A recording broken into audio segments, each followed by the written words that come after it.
Bonjour à tous et bienvenue dans cette nouvelle vidéo où je vais vous présenter la Cosclay. Alors c'est une pâte polymère que je vois un petit peu partout en modelage et ça fait très longtemps que je voulais la tester puisque comme vous le savez j'adore le modelage, la sculpture et j'avais déjà de la Sculpey mais qui pour moi était vraiment trop molle et surtout beaucoup trop fragile après cuisson. Du coup, la Cosclay est une pâte américaine sortie en 2020. C'est une pâte polymère qui se cuit au four pendant 30 minutes à 135 degrés et à la fin, on nous dit qu'elle est soi-disant flexible. D'ailleurs, le slogan de la Cosclay, c'est Make it, bake it and flex it. Ce qui veut en gros dire qu'à la fin, notre création est censée être flexible, en tout cas beaucoup plus qu'avec d'autres pâtes polymères. Mais je voulais surtout vous parler du prix en premier lieu. Déjà, elle est assez difficile à trouver, j'ai dû l'acheter sur Amazon puisque à ma connaissance, Pearl & Co et Polystudio ne la vendent pas encore. Et donc, je l'ai payé 24 € les 453 grammes. C'est assez cher, surtout quand on sait que pour le même poids, on a de la Sculpey à 20 € ou même de la Fimo à 16,50 €. C'est vraiment la plus chère des pâtes polymères sur le marché, mais vu que le résultat est assez solide, je pense que ça vaut relativement le coup. Cela dit, évidemment, si vous commencez en sculpture, peut-être ne pas commencer par cette pâte polymère-là. Petit avantage, son packaging qui, comme vous le voyez, permet de refermer la pâte polymère à l'intérieur d'une petite boîte qui peut très facilement se mettre dans un tiroir, contrairement à beaucoup d'autres pâtes polymères qui sont dans des sachets plastiques qui souvent ne peuvent pas se refermer. Cosclay a plusieurs gammes de pâtes, ils en ont des colorées, un petit peu comme la pâte Fimo, pour faire des bijoux ou pour faire des sculptures avec des couleurs à l'intérieur, et aussi une gamme doll pour faire plus des visages de poupées. Ils ont aussi cette gamme-ci qui s'appelle la Cosclay Sculpt, comme vous avez vu, et qui se vend en medium firm, c'est-à-dire en fermeté moyenne, et en soft, c'est-à-dire en souple. J'ai testé la medium firm, mais je dis bien je pense, qu'ils se sont trompés au niveau des étiquettes et que du coup j'ai testé la soft. Alors bon, peu importe, dans tous les cas, si c'est vraiment la soft, elle a vraiment la même fermeté qu'une Sculpey de base pour le modelage. Je vous conseille donc, si jamais vous n'aimez pas trop les pâtes trop molles, d'aller plutôt sur une ferme. Et quoi de mieux pour tester la solidité d'une pâte polymère que de faire une petite pieuvre avec ses nombreux petits bras qu'on va ensuite pouvoir torturer pour voir un petit peu la souplesse de tout ça. Je vais donc commencer ma sculpture par la tête de la bestiole et pour y ajouter les yeux, je vous conseille des petits yeux, des cabochons en verre que vous aurez acheté sur AliExpress ou sur Amazon ou peu importe. Ça va vous donner vraiment un superbe effet. Pour la forme de la tête, je fais tout simplement une espèce de forme de goutte ou une forme d'œuf et je vais ensuite y apposer mes deux yeux. Pour lui donner un petit air rieur, je vais ajouter un demi-cercle de pâte polymère à la base des yeux pour que les paupières remontent un petit peu et lui donnent ce côté un petit peu souriant.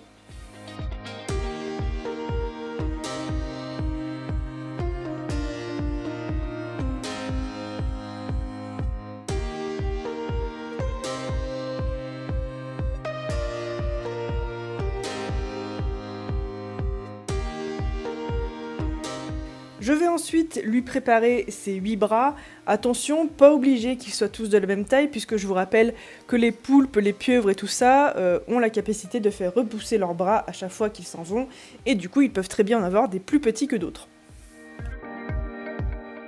Il suffit ensuite de tous les mettre en cercle, tous ensemble, et ensuite on va apposer une espèce de petit voile entre chacun de ses bras pour faire l'espèce de petite peau qu'il y a entre chacun des bras, et ensuite on n'a plus qu'à rajouter la tête et à lier le tout avec nos outils.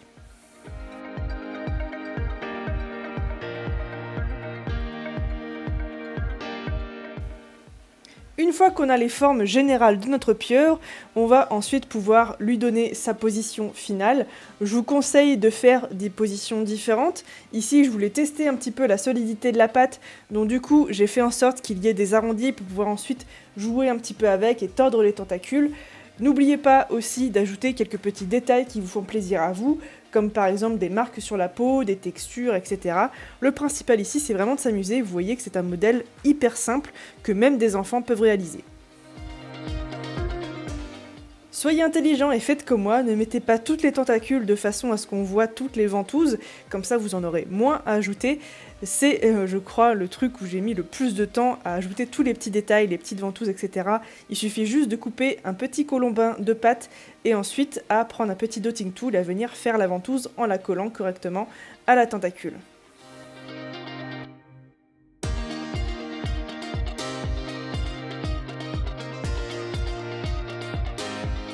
Au niveau de la texture de la pâte, on est sur quelque chose de vraiment très agréable. On est très proche d'une sculpée, si vous avez déjà connu ce type de pâte. Ça laisse un petit peu de gras sur les doigts, mais c'est justement comme ça qu'on aime qu'une pâte soit assez souple pour pouvoir la sculpter correctement. Celle-ci, il était même peut-être un petit peu trop. En même temps, la chaleur, il fait beaucoup, puisque je vous rappelle qu'il fait assez chaud dans mon atelier.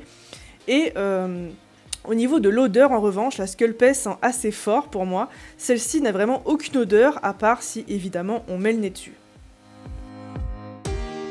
La pâte est relativement simple à lisser, mais ici je voulais quand même un minimum de texture, j'ai donc décidé de prendre une petite brosse à dents et de venir ajouter un petit peu de texture un peu partout. C'est évidemment relativement optionnel.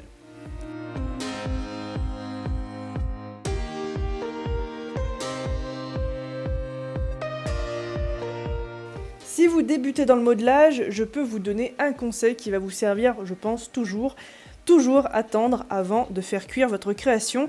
Mettez-la de côté pendant un petit moment, une nuit, une journée, et revenez-y ensuite, et vous allez tout de suite voir les petits détails qui vous sautent aux yeux, les petits défauts, et du coup vous allez pouvoir les corriger avant de vouloir absolument finir votre création, et du coup vous aurez une création vraiment nickel à la fin. Ici par exemple, je trouvais qu'il n'y avait pas assez de détails sur la tête, j'ai donc rajouté des petites arcades sourcilières à ma pieuvre, parce que oui, elles en ont. Enfin non, en vrai, j'en sais rien, mais elle en a en tout cas. Et du coup, ça me permet d'avoir un petit peu plus de caractère sur son visage. Il est temps maintenant, une fois qu'on a défini tous les petits détails, une fois qu'on a vraiment tout terminé, qu'on est sûr que notre création est vraiment nickel, on va pouvoir la mettre au four. Alors j'ai pas testé de la laisser reposer, voir si elle sèche ou pas. Je pense pas qu'elle sèche vraiment, c'est un peu comme toutes les autres pâtes polymères, on peut la laisser ouverte assez longtemps. Je l'ai donc fait cuire selon les instructions du fabricant, donc à 135 degrés pendant une bonne trentaine de minutes. Et elle est ressortie un petit peu plus foncée qu'à l'arrivée, mais c'est totalement normal pour une pâte polymère, elles le font quasiment toutes. J'ai aussi bien évidemment testé la flexibilité et comme vous voyez c'est relativement satisfaisant comme résultat puisqu'on peut vraiment tordre les tentacules correctement sans risquer une casse. C'est vraiment le type de création que j'enverrai sans problème dans un carton à une cliente sans avoir peur qu'elle casse, contrairement à toutes mes autres sculptures en sculpée. Donc je suis vraiment très contente par rapport à ça.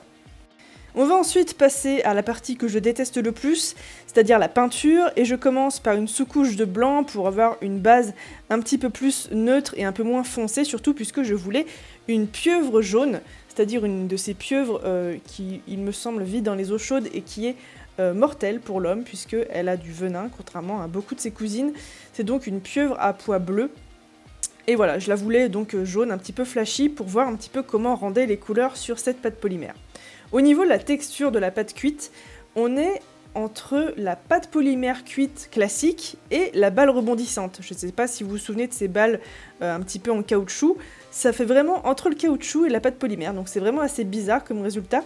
Mais c'est ça aussi qui lui donne sûrement sa flexibilité et qui fait que le résultat est vraiment très solide. Alors je ne suis vraiment pas très forte en peinture, on peut même dire que j'aime pas ça du tout. Je pense d'ailleurs m'acheter un aérographe, je pense que ce sera beaucoup plus pratique puisque je vais me remettre un peu plus sérieusement à la sculpture avec toute cette pâte polymère que j'ai utilisée du coup. En revanche, elle accepte plutôt bien la peinture, cette pâte, il n'y a pas de problème, ça rend pas la pâte polymère trop glissante pour les pinceaux ou pour la peinture en elle-même, surtout que j'utilise vraiment pas de la peinture de grande qualité, j'utilise celle que je trouve en général à Action ou celle que j'avais depuis très longtemps. J'utilise un petit peu de peinture lumière pour faire des jolis anneaux bleus et du coup je vais ensuite laisser sécher tranquillement et enlever bien évidemment la peinture sur les cabochons en verre. C'est pour ça que c'est important d'avoir des cabochons en verre, ça permet de pouvoir ensuite gratter un petit peu la peinture et d'avoir notre cabochon qui est nickel en dessous. Si c'était des cabochons en plastique, ils se rayeraient avec les coups de lame. Donc voilà, je vous conseille vraiment des petits cabochons en verre, ça va vraiment très bien. Petit aparté tout de même, comme je vous l'ai dit au début de la vidéo, Cosclay a plusieurs gammes de pâtes, dont des pâtes colorées, un petit peu comme les cernites. Il n'est donc pas du tout impossible qu'un jour, cette pâte soit utilisée aussi pour faire des bijoux, en plus des bijoux un petit peu plus solides et flexibles. Et voilà donc le résultat, je suis vraiment hyper satisfaite de cette pâte polymère du coup. Je m'attendais pas à autant de flexibilité et surtout c'est vraiment plaisant de créer. Tout simplement parce que je sais qu'à la fin ma création va être solide. Ça peut paraître bête comme ça mais j'ai créé avec de la Sculpey pendant assez longtemps. Et la Sculpey est vraiment trop fragile à mon goût.